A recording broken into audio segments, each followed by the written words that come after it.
Bon, déjà, je vais commencer par les raisons qui nous ont fait choisir le sujet de la crise écologique pour cette réunion. La première raison, c'est que quand on cherche à décrire, je pense, le sentiment d'anxiété qu'on peut avoir par rapport à l'avenir, la crise écologique, c'est quelque chose qui revient souvent en premier lieu pour des raisons qui sont complètement légitimes, parce que je pense qu'ici, si on est là, c'est parce qu'on est tous conscients de la catastrophe qui est en cours, de ce qui se joue, etc., et que les conditions de vie, elles s'annoncent de plus en plus invivables, en particulier pour les plus pauvres de la planète, les personnes qui sont majoritairement racisées, qui sont en train de fuir les conséquences de la crise et qui sont déjà en train d'être tuées aux frontières. Mais aussi, si on regarde ce qui se passe du côté des quartiers populaires, c'est aussi là où les populations sont exposées à des pollutions mortelles et où aussi les gens ont des travails qui sont précaires et pénibles et qui font qu'ils vont être obligés d'exercer ce travail dans des conditions de chaleur de plus en plus insoutenables, ce qui fait dire à Gelderlos, qui est un philosophe américain, que la crise écologique constitue déjà l'une des plus grandes causes de mort et de souffrance auxquelles les humains sont confrontés. La deuxième raison, c'est que quand on est ingénieur et qu'on a un parcours scientifique, on est sensibilisé assez tôt à la question de la crise écologique et souvent, des fois, en tout cas, on choisit son orientation professionnelle dans l'espoir d'agir de l'intérieur, de pouvoir faire une différence, etc. En réalité, concrètement, quand on commence à travailler, on est rapidement mis face à une réalité, celle du fait qu'on vit dans un système capitaliste et du coup, en tant que salarié, on n'a pas vraiment notre mot à dire sur la production. Ces décisions-là, en réalité, elles sont prises par le haut, elles répondent à des intérêts économiques précis et à une logique de marché qui sont dominés par les grands groupes tels que Thales, Airbus, Monsanto, Total, etc. Pour donner quelques chiffres, il y a un rapport récent qui est sorti et qui montre en fait qu'effectivement les plus gros acteurs économiques sont aussi les plus gros pollueurs, puisque ce rapport, du coup, il dit que 57 entreprises sont responsables, depuis les derniers accords de Paris, les accords de Paris de 2015, de 80% des émissions de CO2. Donc ça crée une crise de conscience qui est un petit peu logique et légitime chez les ingénieurs, notamment chez les jeunes ingénieurs. Et on a vu des étudiants ingénieurs de l'agroalimentaire, des étudiants ingénieurs des sciences industrielles, de l'architecture qui se revendiquent déserteurs, dire qu'en fait, prendre la parole à leur remise de diplôme, etc., pour dire qu'en fait, eux, ils refusaient, par leurs moyens de subsistance, de contribuer à la destruction de la planète. La conscience qu'ils apportent quand ils disent ça, c'est quelque chose d'important et pour nous c'est une question essentielle parce qu'ils posent la question de ce qu'on produit en tant que société et de la place qu'on occupe dans la chaîne de production, nous, en tant qu'ingénieurs. Et tout ça, ça fait que le changement climatique, on le voit, c'est un biais de politisation important chez les jeunes ingénieurs, non seulement parce que en tant qu'ingé, on est amené à concevoir les modes de production de demain et donc à y réfléchir, mais aussi parce que, historiquement, on fait quand même partie d'une classe économiquement privilégiée, ce qui crée une dissonance existentielle, c'est-à-dire qu'on peut se poser la question, est-ce qu'il ne faudrait pas que je sépare ma vie professionnelle de ma vie personnelle, donc je vais travailler, je gagne ma vie, je ferme les yeux sur ce que je produis et je compense ça par des gestes individuels à la maison, c'est-à-dire que je vais trier, je vais consommer moins, etc. Bon, de la même façon qu'on ne pense pas que les individus soient responsables un à un de la crise écologique en cours, on ne pense pas non plus que sa résolution, elle se trouve dans une accumulation de gestes individuels. Et pour appuyer ça, il y a des chiffres du cabinet Carbone 4, qui est donc le cabinet de conseil de Jean Covici, qui dit qu'un engagement héroïque dans des petits gestes individuels de tout le monde amènerait au mieux à un quart des réductions d'émissions de CO2 nécessaires. Du coup, si on estime qu'on ne peut pas séparer sa vie professionnelle de sa vie personnelle, si on ne peut pas fermer les yeux, alors ça veut dire qu'on est obligé de regarder ce qu'on produit. On est obligé de se poser la question, de remettre en cause plus profondément le système de production dans son ensemble et notre place à l'intérieur, à nous en tant qu'ingénieurs. Mais dans ces cas-là, quelles sont les perspectives de changement ? Et du coup, c'est de ces perspectives qu'on voulait vous inviter à discuter aujourd'hui, ou en tout cas des chemins qui sont les plus couramment empruntés par les ingénieurs, les plus couramment discutés. Et avant de commencer, moi je voulais préciser que quand on parle de ces perspectives, on ne les aborde pas d'un point de vue moral. Nous, on aborde ces questions d'un point de vue éminemment stratégique et on estime que l'urgence de la crise, la gravité de la crise, elle nous impose de penser stratégiquement à ces questions en posant pour chaque perspective, en regardant, en évaluant les résultats réels et concrets face à la crise écologique et face à notre ambition qui est d'y mettre fin, quoi. Du coup, la première façon et la première chose qu'on voulait aborder, c'est que la première façon de réfléchir à la crise écologique quand on est ingénieur, ça nous vient directement de notre métier et de nos études, puisque notre premier contact à ces conséquences, c'est par des chiffres, c'est par des graphes, c'est par des rapports, etc. Ça fait qu'on a une approche qui est très technique, voire techniciste de la crise. Et du coup, les solutions qu'on va essayer d'y apporter dans un premier lieu, c'est des solutions techniques, c'est-à-dire qu'on va se dire qu'il faut électriser le parc automobile, il faut électriser l'industrie, il faut construire des avions plus verts, etc. Sauf que ces solutions techniques-là, elles posent un problème quand on regarde, quand on essaie, on se rend compte des exigences qu'il y aurait à maintenir en place ce système de production, puisque par exemple, pour mener la transition au sens des accords de Paris, ça nécessiterait de multiplier par entre 5 et 10 l'extractivisme minier. L'extractivisme minier, aujourd'hui, c'est déjà une catastrophe écologique en soi, donc on voit très bien la contradiction. Et ça demande en plus d'aller piller une quantité énorme en fait, de matériaux, de matières premières nécessaires à la transition. La transition en elle-même, le principe de la transition, c'est quelque chose qui est remis en cause par un historien qui s'appelle Fressoz et qui, lui, explique que la transition, historiquement, c'est un mythe. Il montre que, en fait, historiquement, les énergies ne se remplacent pas les unes les autres, mais qu'elles s'accumulent dans un système qui est toujours plus gourmand en énergie. Lui, il prend l'exemple, par exemple, du charbon, et il montre qu'au moment où le charbon arrive, en fait, ça nécessite, du coup, d'utiliser plus de bois pour construire les mines, pour les étais des mines, etc.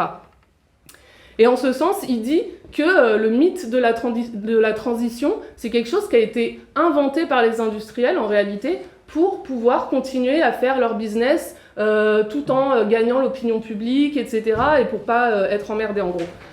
Il écrit Vinci promeut la roue verte, Airbus l'aviation soutenable, Aramco promet de devenir zéro net en 2050. Le ralliement de ces industries intrinsèquement polluantes à la bannière de la transition a au moins un mérite, celui de clarifier la fonction idéologique de cette notion. Donc voilà, face à l'impasse posée par la solution techniciste, on peut être tenté du coup de tirer la conclusion complètement inverse et se dire que le problème c'est la technique, le problème c'est la modernité, le problème c'est la société industrielle dans son ensemble. Je pense qu'on voit assez rapidement les problèmes que ça peut poser, notamment dans certains secteurs tels que la santé, d'être anti-technique, etc. Mais je pense que l'une des impasses et l'un des problèmes de voir les choses uniquement sous le prisme de la technique, c'est que ça ne permet pas de cerner le fond du problème. Et le fond du problème, c'est que la technique n'est pas neutre. La technique, elle est socialement et historiquement déterminée pour servir des intérêts précis. Derrière, par exemple, le pipeline de Total qui traverse une réserve naturelle en Ouganda, il y a les intérêts privés de Total, de son patron, et il y a aussi l'État français qui le seconde et qui le soutient. Nous, on pense que dans le capitalisme, ce sont les patrons qui ont la mainmise, et les secondés par les États, qui ont la mainmise sur tous les appareils de production et qui décident de l'organiser en fonction de leurs besoins. Et leurs besoins, généralement, c'est d'accroître leur capital, c'est de générer plus de profits, et ça, au détriment des travailleurs, au détriment de l'environnement, etc. Et donc, la crise écologique, elle n'est pas le résultat d'une action humaine indéterminée, elle est le résultat d'une structure sociale, de rapports sociaux organisés autour de l'exploitation capitaliste et de ce mode de production. Ça, c'est une idée que Andreas Malm, donc Andreas Malm, c'est un auteur militant écologiste suédois qui documente cette idée du coup, dans un livre qui s'appelle L'Anthropocène contre l'histoire, à travers différents exemples historiques. Mais il y a un exemple que je trouve intéressant, c'est un exemple qui prend au moment de la révolution industrielle en Angleterre, donc au début du 19e siècle. Et en fait, il explique que à ce moment-là, dans les usines de textile, si les patrons ils décident de passer aux machines à vapeur, donc de généraliser dans les usines l'utilisation des machines à vapeur, ça n'est pas parce que les machines à vapeur sont plus puissantes que les machines hydrauliques qui étaient utilisées jusque-là, puisqu'en vrai, le débit des rivières, c'est quelque chose qui peut être très puissant, etc. Mais que s'il fait ça, en fait, c'est pour renforcer le rapport. S'ils font ça, c'est pour renforcer le rapport de force face aux ouvriers, puisque les machines à vapeur leur permettent de concentrer les travailleurs dans les villes, de les faire travailler aux horaires où ils veulent, d'intensifier leur rythme de travail. Et en l'occurrence, du coup, le passage au charbon, généralement dans les entreprises, répond à une nécessité stratégique de la part des patrons dans la lutte face aux ouvriers anglais. Et donc, nous, on pense que c'est cette mainmise sur la technique, mais aussi sur les appareils de production, qui fait que les capitalistes, aujourd'hui, c'est ceux qui décident où va la technique, où va la production, comment elle s'organise. Et en général, quand on regarde ce qui se passe historiquement depuis le début de la révolution industrielle, ça ne va que dans le sens de plus de destruction de la planète, d'armement toujours plus sophistiqué, dans le sens de créer des moyens de mieux fliquer les travailleurs, de créer des moyens d'intensifier leurs conditions de travail, de les réprimer, mais aussi de réprimer les militants écologistes, tandis que dans le même temps, les hôpitaux ils tombent en ruine et que face à la crise écologique, en fait, les propositions techniques qui sont faites par le capitalisme, elles sont impossibles à réaliser. Et donc, si on veut s'attaquer aux racines du problème, ça veut dire qu'il va falloir qu'on regarde du côté de ceux qui ont les manettes en main. Il va falloir qu'on regarde de leur côté, il va falloir aussi qu'on les reprenne. Parce que si on veut qu'on aille dans le sens qu'on veut, c'est-à-dire dans le sens de meilleures conditions de travail, dans le sens d'une planète plus viable, ça pose la question de reprendre le pouvoir sur les moyens de production. Et en l'occurrence, ce que ça montre, c'est que la solution, en tout cas la perspective envisagée, elle n'est plus seulement technique, mais elle est politique. Et si la question elle est politique, on peut se dire, et c'est un peu la deuxième voie qu'on voulait discuter, on peut se dire légitimement que dans ces cas-là, le problème c'est nos gouvernants et qu'il suffirait d'en changer. Donc la solution ce serait de voter aux prochaines élections pour un parti qui met au centre de son programme la question écologique, comme ça peut être le cas d'Europe Écologie Les Verts ou de la France Insoumise. Et je pense que même si on n'est pas convaincu jusqu'au bout, ni de ces partis, ni des voies institutionnelles, on peut aussi se dire qu'en vrai, ça coûte rien de mettre un bulletin dans une urne et de voir ce qui va se passer, quoi. Bon, déjà, si on revient, je pense, au sujet central de la crise écologique, moi, je pense qu'il y a une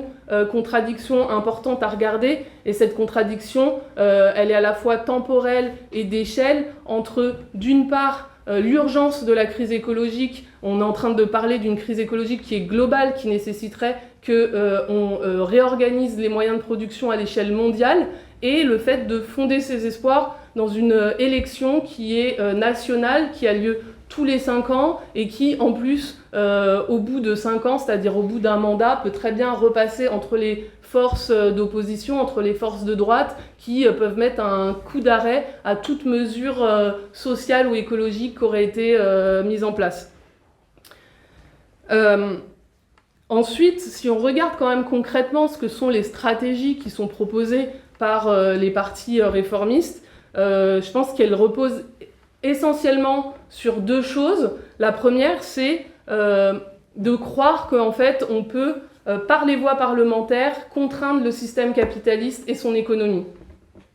Moi, je vais prendre juste un exemple qui est très très partiel, mais qui a le mérite d'être récent et en plus qui touche au sujet dont on parle aujourd'hui. C'est la loi qui a été déposée par les écologistes au Parlement il n'y a pas très longtemps pour interdire les polluants éternels. Et il faut voir que cette loi, elle est passée, mais qu'une fois qu'elle avait été rabotée de toutes ces mesures les plus radicales, donc ces mesures les plus contraignantes pour la bourgeoisie en réalité, Et voilà, il y a tous les partis de droite qui se sont mis en ordre de bataille pour faire en sorte que la loi ne soit pas contraignante pour les patrons. Et en plus, à la fin, on a abouti à aucune interdiction concrète. On a juste posé un cadre aux capitalistes pour qu'ils puissent continuer à polluer. La deuxième stratégie qui est souvent vendue par les partis réformistes, c'est de miser sur des plans massifs de financement des entreprises pour financer des projets de décarbonation, des projets de transition, etc. Donc, hormis les impasses techniques qu'on a montrées plus tôt que ça posait, ça peut se résumer comme, en fait, relancer économiquement ceux-là même qui sont à l'origine de la crise actuelle en espérant qu'ils vont réorienter leur production. Ça, on a vu que c'était pas le cas, ça n'avait jamais été le cas et que ça ne risquait pas de changer. Un exemple de ça, c'est le Green New Deal qui est né aux États-Unis et en Europe. Et il faut voir aussi que derrière le Green New Deal, derrière un projet comme celui-là, il y a des enjeux, il y a une course au pillage colonial qui est faite entre les puissances impérialistes parce que installer massivement des éoliennes, des panneaux solaires, etc., ça va demander d'aller chercher, extraire les matériaux dans le sud global. Donc voilà, on reste toujours dans la même problématique en termes d'extractivisme avancé, quoi. Plus généralement, moi je pense qu'une des impasses principales des stratégies réformistes, c'est de considérer en fait que l'État, c'est un outil neutre qui pourrait être mobilisé pour l'écologie, contre la vie des patrons, etc. Mais en fait, on peut se poser la question assez simplement, je pense. Où est la neutralité de l'État quand en fait l'État se plie en 4 pour permettre à Total d'aller installer son pipeline en Ouganda, que pour ça il va mobiliser toute son armée, il va mobiliser tous ses réseaux d'ambassades de la France-Afrique, etc. Tandis que dans le même temps, l'État c'est celui aussi qui mobilise sa police pour aller réprimer quasi mortellement les militants écologistes à Sainte-Soline. C'est celui qui aussi envoie sa police pour réquisitionner les grévistes raffineurs, etc. Nous, on pense que l'État, effectivement, n'est pas neutre et que même sous un gouvernement de gauche, la fonction, le rôle de l'État, c'est de permettre au capitalisme de fonctionner. C'est par exemple sous Mitterrand que l'État il a fait exploser le Rainbow Warrior de Greenpeace.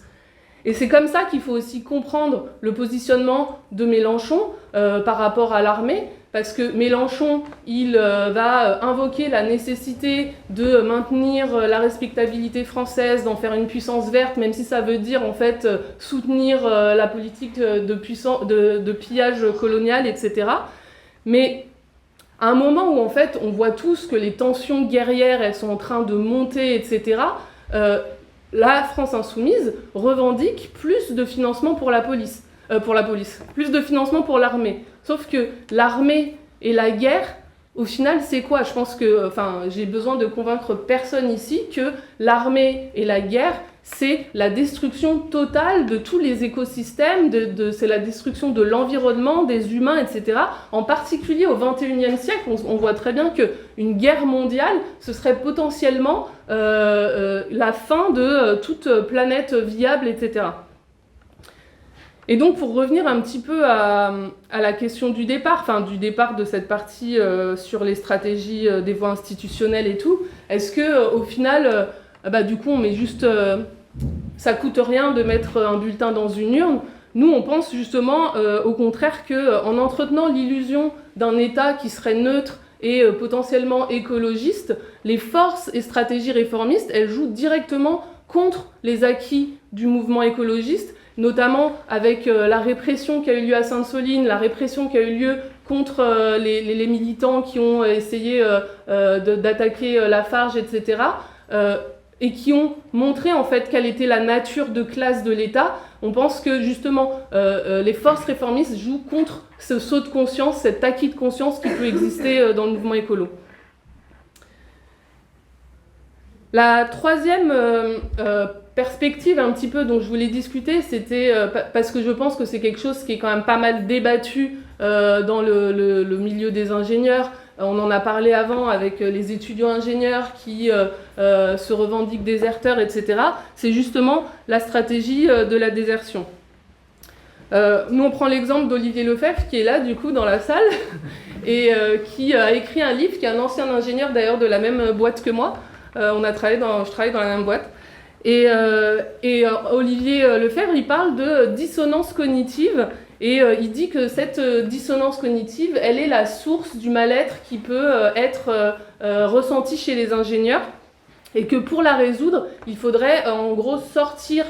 du mode de vie d'ingénieur, du mode de production d'ingénieur, et il appelle à déserter. La réflexion courante qui peut, pour résumer cette idée un petit peu, c'est si tout ce que je produis ou aide à produire, en fait, au final, ne contribue qu'à détruire la planète, alors je n'ai qu'à m'extraire de ce système de production. Bon, déjà, moi, je pense que chaque personne ici, dans cette salle, a déjà réfléchi, alors c'est pas forcément à déserter, mais au moins s'est déjà posé la question de sa place dans le capitalisme et de comment il pouvait y remédier. Et c'est en ce sens que je pense que l'appel d'Olivier Lefebvre, il résonne chez les ingénieurs comme un appel à changer de mode de vie, un appel à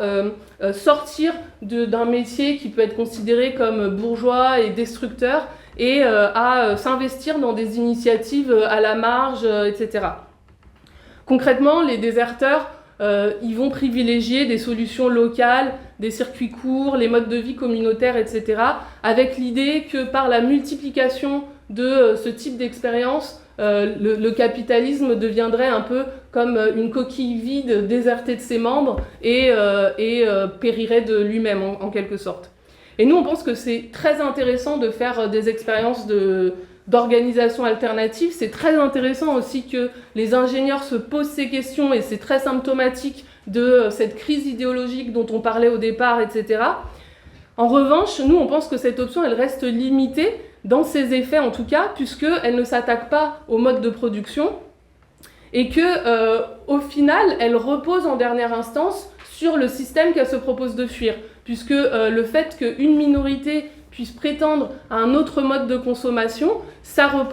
s'est permis par le fait qu'il y ait une majorité de personnes qui restent exploitées et qui puissent subvenir à des besoins basiques tels que l'électricité, la santé, etc.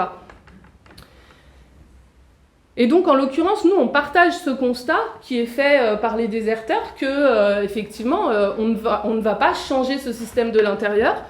En revanche, on pense que les ingénieurs, comme secteur du travail, dans la lutte contre ce système, ils ont un rôle à jouer.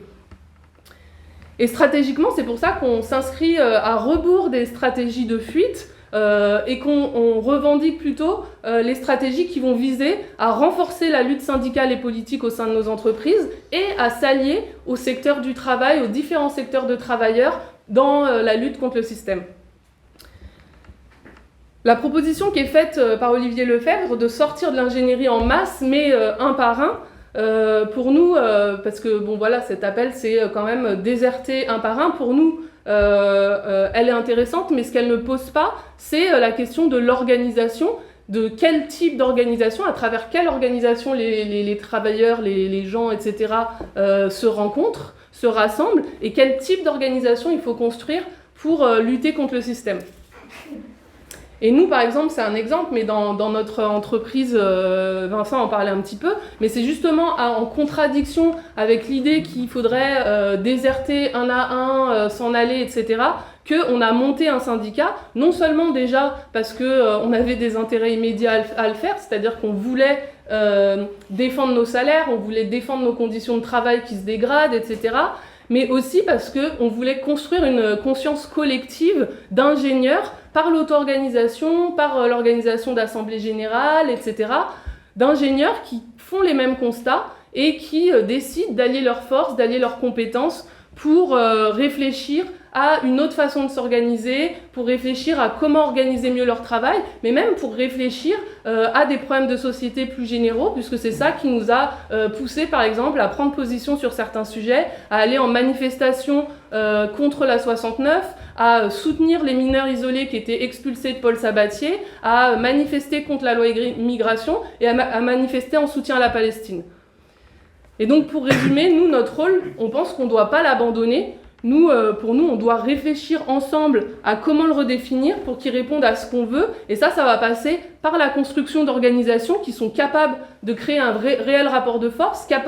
qui nous donnent la possibilité d'imposer nos lignes sur nos salaires, sur nos conditions de travail, mais aussi sur toutes les questions de société qui nous concernent et qui nous impactent, comme la crise écologique. Et ça implique aussi quelque chose, ça implique aussi d'être conscient en fait de tous les obstacles qui vont s'opposer à nous sur ce chemin-là. Et je pense que c'est une autre des impasses un petit peu, ou en tout cas des limites de la stratégie de désertion, c'est que les patrons, ils vont pas se laisser gentiment dicter la marche à suivre, tout comme l'État ne va pas se laisser passivement d'autres formes d'organisation se créer à la marge sans rien faire. Et pour nous, il est primordial du coup de penser notre combat avec celui d'autres secteurs et pas de façon minoritaire. Il y a Lordon, qui est un philosophe français qui a écrit dans Vivre sans une phrase que je trouve importante qui appuie cette idée. Il a écrit « Le capital est un titan, pour l'abattre il faut donc des géants. Or, le seul géant sur les rangs, c'est le nombre assemblé, les masses. » Face au constat un peu d'échec des voies institutionnelles dont on parlait plus tôt, le mouvement écologique, on a vu, s'est posé des questions et notamment a remis en cause la non-violence dogmatique a défendu un petit peu des modes d'action plus radicaux que ce qui avait été fait jusque-là, notamment dans les marches du climat, etc., en posant la violence comme un mode d'action pour contraindre l'État à agir. Ça, c'est ce que défend Malm, par exemple, dans « Comment saboter un pipeline ». Et nous, on considère que ça, c'est des avancées certaines, en tout cas sur le terrain, de pointer qui sont les responsables et aussi de poser une question importante de comment s'y confronter. Ces réflexions sur le terrain, elles se voient notamment par l'émergence des soulèvements de la Terre et qui posent d'ailleurs la question de la pluralité des tactiques. Et ça s'exprime beaucoup à travers des mobilisations contre des grands projets inutiles tels que l'A69 ou les méga-bassines. Nous, bien sûr, on ne condamne pas la violence ni la radicalité, mais d'un point de vue stratégique, le problème qu'on voit, c'est que la violence et la radicalité en soi, seules, ne font pas tout. Face au capitalisme et face à ce qu'est la violence de l'État, il y a une question de masse critique à mettre en mouvement, et ça ne va pas se faire par volontarisme ou dans l'abstrait. Ça va se faire en se connectant à la vie des gens, en se connectant à ce que sont leurs préoccupations et en se connectant à ce qui agite leur combat. Pour donner un exemple, l'année dernière, il y a 3 millions de personnes qui sont descendues dans la rue pour dire non à la réforme des retraites, pour dire qu'ils n'avaient pas envie de passer leur vie de mourir au travail, etc. Et nous, on pense que c'est en se liant à ce type de mouvement, en intervenant et en se liant à ce mouvement, qu'on peut construire un rapport de force conséquent dans la lutte qu'on veut faire contre l'État et contre le système. Une autre limite, je pense, plus pour discuter des modes d'action du mouvement écologiste actuel, etc., donc notamment les actions de sabotage, c'est que on voit bien qu'on ne pourra pas saboter usine par usine, pipeline par pipeline, puisque le capitalisme est tel que pour un méga projet qu'on va aller stopper à droite, il y en a 1000 autres qui vont naître à gauche, et avec eux, 1000 fois plus d'armées, de police, etc., pour les défendre. Et donc, il faut remonter à la racine du problème et à la question du pouvoir général sur les entreprises. Et ça, pour le faire, nous, on pense qu'il faut assumer une lutte qui ne soit pas que défensive, qui ne soit pas que contre les ravages du capital, mais qui soit une lutte offensive qui se pose la question d'un plan de bataille déjà et d'un projet en positif.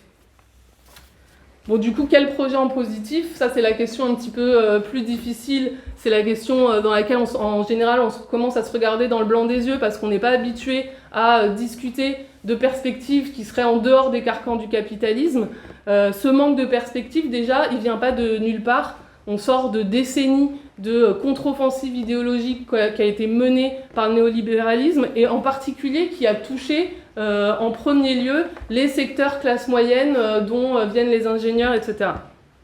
Ce qui a fait dire d'ailleurs à un philosophe qu'il était plus facile d'imaginer la fin du monde que la fin du capitalisme. Moi, je pense qu'aujourd'hui, c'est justement la perspective de la fin du monde qui fait qui agite une partie des secteurs, justement, des classes moyennes, qui agite une partie de la jeunesse et qui pose toute la nécessité, aujourd'hui, de mettre fin au capitalisme. Pour ça, par contre, il faut une stratégie qui convainc qu'il est possible de gagner déjà, et il faut un projet en positif qui convainc, qui vaille la peine de se battre, quoi. Et donc, nous, on considère que voilà, si le système capitaliste est à l'origine de la crise écologique, et sa cause première et profonde de la crise écologique, alors on ne peut pas espérer résoudre cette crise sans mettre un frein au moteur de ce système, et donc à son mode de production basé sur l'exploitation et sur le profit. En ce sens, la stratégie révolutionnaire qu'on défend, elle met au centre les lieux de production et les gens qui y travaillent en tant que seuls capables d'arrêter la machine par la grève, par l'occupation, et de montrer, en fait, notamment les secteurs les plus stratégiques, les secteurs des énergies, les secteurs des transports, quand ils s'arrêtent, ils ont cette capacité de rappeler à tout le monde qui fait fonctionner cette société. Comme exemple, en automne 2022, il y a les raffineurs de Total qui ont tenu tête à un géant, Total, c'est quand même un géant aujourd'hui en France et même dans le monde, et ils leur ont tenu tête pendant 3 semaines. Il y avait plus d'essence dans les stations-service, c'était la panique, à tel point que l'État était obligé d'envoyer sa police réquisitionner les grévistes, etc., leur dire qu'il fallait se remettre à travailler en toute illégalité, parce que c'est une atteinte au droit de grève énorme. Mais ça montre bien que quand les travailleurs des secteurs stratégiques décident de s'arrêter de travailler, la société ne marche plus. Et du coup, quel est le rôle des ingénieurs dans tout ça ? Nous, on considère qu'effectivement, si les travailleurs des secteurs stratégiques, ils ont cette capacité à instaurer un réel rapport de force contre le système capitaliste, etc., à rappeler qui fait tourner cette société, en revanche, on ne pense pas que cette lutte, elle puisse être menée jusqu'au bout, c'est-à-dire jusqu'à une remise en cause profonde du système, du mode de production, sans se doter d'une politique hégémonique, c'est-à-dire une politique qui cherche à entraîner avec elle tous les secteurs exploités, tous les secteurs opprimés de la société, à entraîner tous les secteurs en lutte, les écologistes, les antiracistes, les féministes, etc., toutes les personnes qui, en fait, constatent et souffrent d'un système en crise et ont envie d'y mettre un terme et de le changer. Moi, par exemple, en tant que syndicaliste, la question de la grève, elle s'est posée l'année dernière pendant la réforme des retraites, et il y a des collègues qui me demandaient, de façon légitime, je pense, à quoi ça sert qu'on fasse grève, parce que voilà, on est une petite boîte, on n'a pas beaucoup de rapports de force, est-ce que ça suffit pas que, en fait, on soutienne, ou en tout cas qu'on exprime notre soutien aux travailleurs des raffineries, aux travailleurs du transport, de la SNCF, etc. Et en fait, je pense qu'il y a une chose importante à voir, c'est que la grève, ça n'est pas seulement l'arrêt des machines. La grève, c'est un moment pendant lequel se posent des questions d'organisation, que ce soit des questions de la vie quotidienne, parce qu'en fait, c'est pas parce que les usines sont en grève que la vie s'arrête et qu'il faut arrêter de manger, qu'il faut arrêter de nourrir les enfants, de les éduquer, de les habiller, etc. Donc ça, c'est des vraies questions qui se posent aussi pendant une grève, mais aussi, du coup, plus largement, d'autres questions de l'organisation sociale,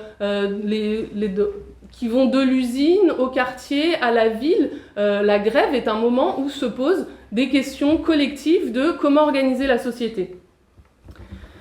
Par exemple, pendant la réforme des retraites, je ne sais pas si vous en souvenez, mais il y a les électriciens qui ont commencé à discuter, qui étaient en grève, et qui ont commencé à discuter d'aller mettre dans le noir Macron, qui était dans sa maison de vacances, de mettre dans le noir son gouvernement et de redistribuer l'électricité à moindre prix à des foyers précaires, aux hôpitaux, etc. Ça, c'est un exemple de comment, quand les travailleurs sont libérés de leur travail, en fait, ils commencent à reconsidérer leur outil de travail et à commencer à se poser des questions sur comment mettre cet outil de travail au service, un service plus commun et plus public, quoi. Un autre exemple aussi, un petit peu différent, c'est en 2021, les raffineurs de Grand Puits, ils étaient en grève contre un plan de licenciement mené par Total. Total, ils invoquaient un petit peu la cause écologique pour fermer une raffinerie. Et en fait, les raffineurs de Grand Puits, ils se sont associés à des militants écologistes pour déjà démonter complètement le greenwashing qui était fait par Total, parce qu'en fait, Total disait que c'était pour l'écologie, etc., pour la planète, mais en fait, Total délocalisait juste sa raffinerie et son commerce en Afrique pour aller polluer à des prix plus profitables.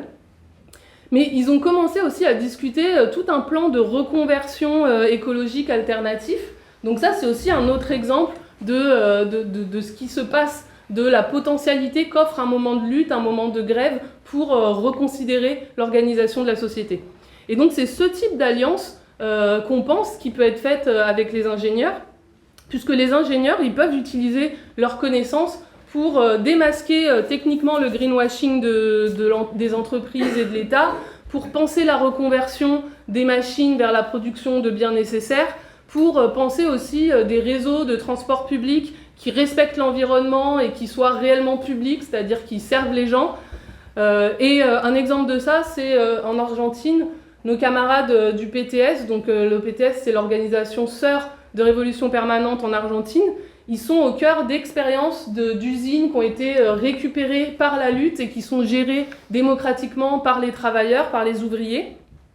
Et en fait, dans une de ces usines, donc qui est une imprimerie qui s'appelle Madigraph, il y a justement des élèves ingénieurs qui sont allés aider les ouvriers à repenser leur production et à la replanifier pour qu'elle soit déjà plus sécurisée, c'est-à-dire que les travailleurs eux-mêmes travaillent dans des conditions qui soient meilleures pour leur santé, etc., pour leur santé, et aussi pour que les impacts environnementaux de cette production soient également plus réduits.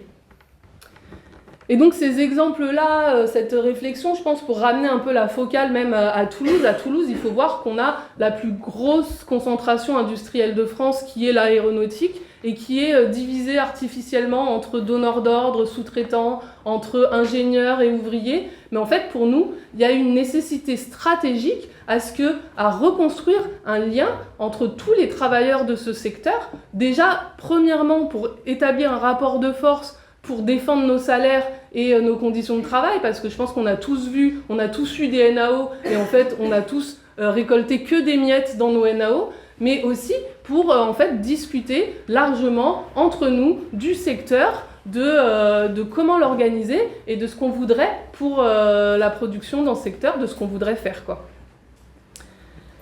Ça, bien sûr, c'est pas une question facile, parce qu'aujourd'hui, la crise écologique, elle ouvre des chantiers qui sont énormes. Faudrait sortir des industries les plus destructrices dès aujourd'hui, le pétrole, l'élevage industriel, etc. Faudrait dépolluer des zones entières, faudrait restaurer des écosystèmes, etc. L'évolution des températures, elle va faire qu'il y a des gens qui vont vivre dans des conditions de plus en plus invivables, donc il faudrait penser à comment les en prémunir. Il faudrait aussi leur permettre de migrer en toute sécurité. Et bien sûr, on l'a dit, on le voit, le capitalisme va pas vers ça, ce qui rend d'autant plus essentiel et urgent la question du pouvoir sur les moyens de production. Et donc, contre l'irrationalité du système de production capitaliste, nous, on défend la planification socialiste de l'économie et des moyens de production en toute indépendance de la logique de profit et rationalisée pour qu'ils répondent aux besoins du plus grand nombre. Ça, c'est un défi qui peut paraître ambitieux et qui est important, mais qui est bien plus réjouissant, à mon avis, que ce que nous réserve le capitalisme, et qui va demander l'articulation entre une planification globale, puisqu'aujourd'hui, les moyens de production, ils sont mondialisés, etc., et sa construction depuis en bas, par la base, etc. Ce qui veut dire que cette planification, elle va reposer sur plusieurs choses. Elle va reposer à la fois sur une connaissance toujours actualisée de l'état des ressources, des moyens de production, des capacités de production, des besoins des gens, des populations, etc. Et aussi sur un processus de décision démocratique qui implique d'y impliquer tous les cadres d'auto-organisation dans les entreprises, dans les lieux d'études et dans les quartiers. Donc je pense que voilà, quand on parle de ça aujourd'hui, ça peut paraître utopiste, notamment parce que quand on regarde le capitalisme et son actualité, en fait, on voit que c'est des tendances toujours plus profondes à la guerre comme en Ukraine, c'est des tendances toujours plus profondes à des massacres comme ce qui se passe à Gaza, c'est la répression de tous ceux qui s'opposent à leur projet, c'est des tendances autoritaires de plus en plus fortes. Et bien sûr que nous, la première chose qu'on pose par rapport à ça dans l'immédiat, c'est la nécessité de construire un front de résistance de toutes les forces progressistes, qu'elles soient syndicales, qu'elles soient politiques, pour faire face à ces contre-tendances, parce que ces contre-tendances ne vont pas s'éteindre d'elles-mêmes, mais qu'il faut un plan de combat et il faut rassembler tous les secteurs en lutte, etc. Mais cette position défensive, nous, on pense qu'elle ne doit pas nous empêcher de réfléchir plus largement, mais justement, notamment parce que dans le capitalisme, on est condamné à lutter, on est condamné à subir, en fait, toutes leurs crises et toutes leurs guerres, et que pour ça, nous, c'est ça justement qui nous impose de formuler des perspectives en positif, et en l'occurrence celle d'une société communiste. Et donc pour conclure, je pense qu'on a pensé cette réunion pour s'adresser spécifiquement au secteur des ingénieurs et pour poser la perspective révolutionnaire comme une issue justement stratégique à la crise écologique, mais aussi comme une alternative à ce sentiment de mal-être, de dualité qui peut être ressenti chez les ingénieurs par rapport à notre métier, mais plus globalement, moi je pense qu'il n'y a pas que ça par rapport à une société, un système qu'on voit qui est en crise, etc. Et nous, on est fiers de compter dans notre organisation des élèves ingénieurs, des ingénieurs d'Airbus, des ingénieurs du spatial, des chercheurs en physique, des chercheurs en neurosciences qui, en fait, mettent leurs compétences au travail, aux côtés des travailleurs,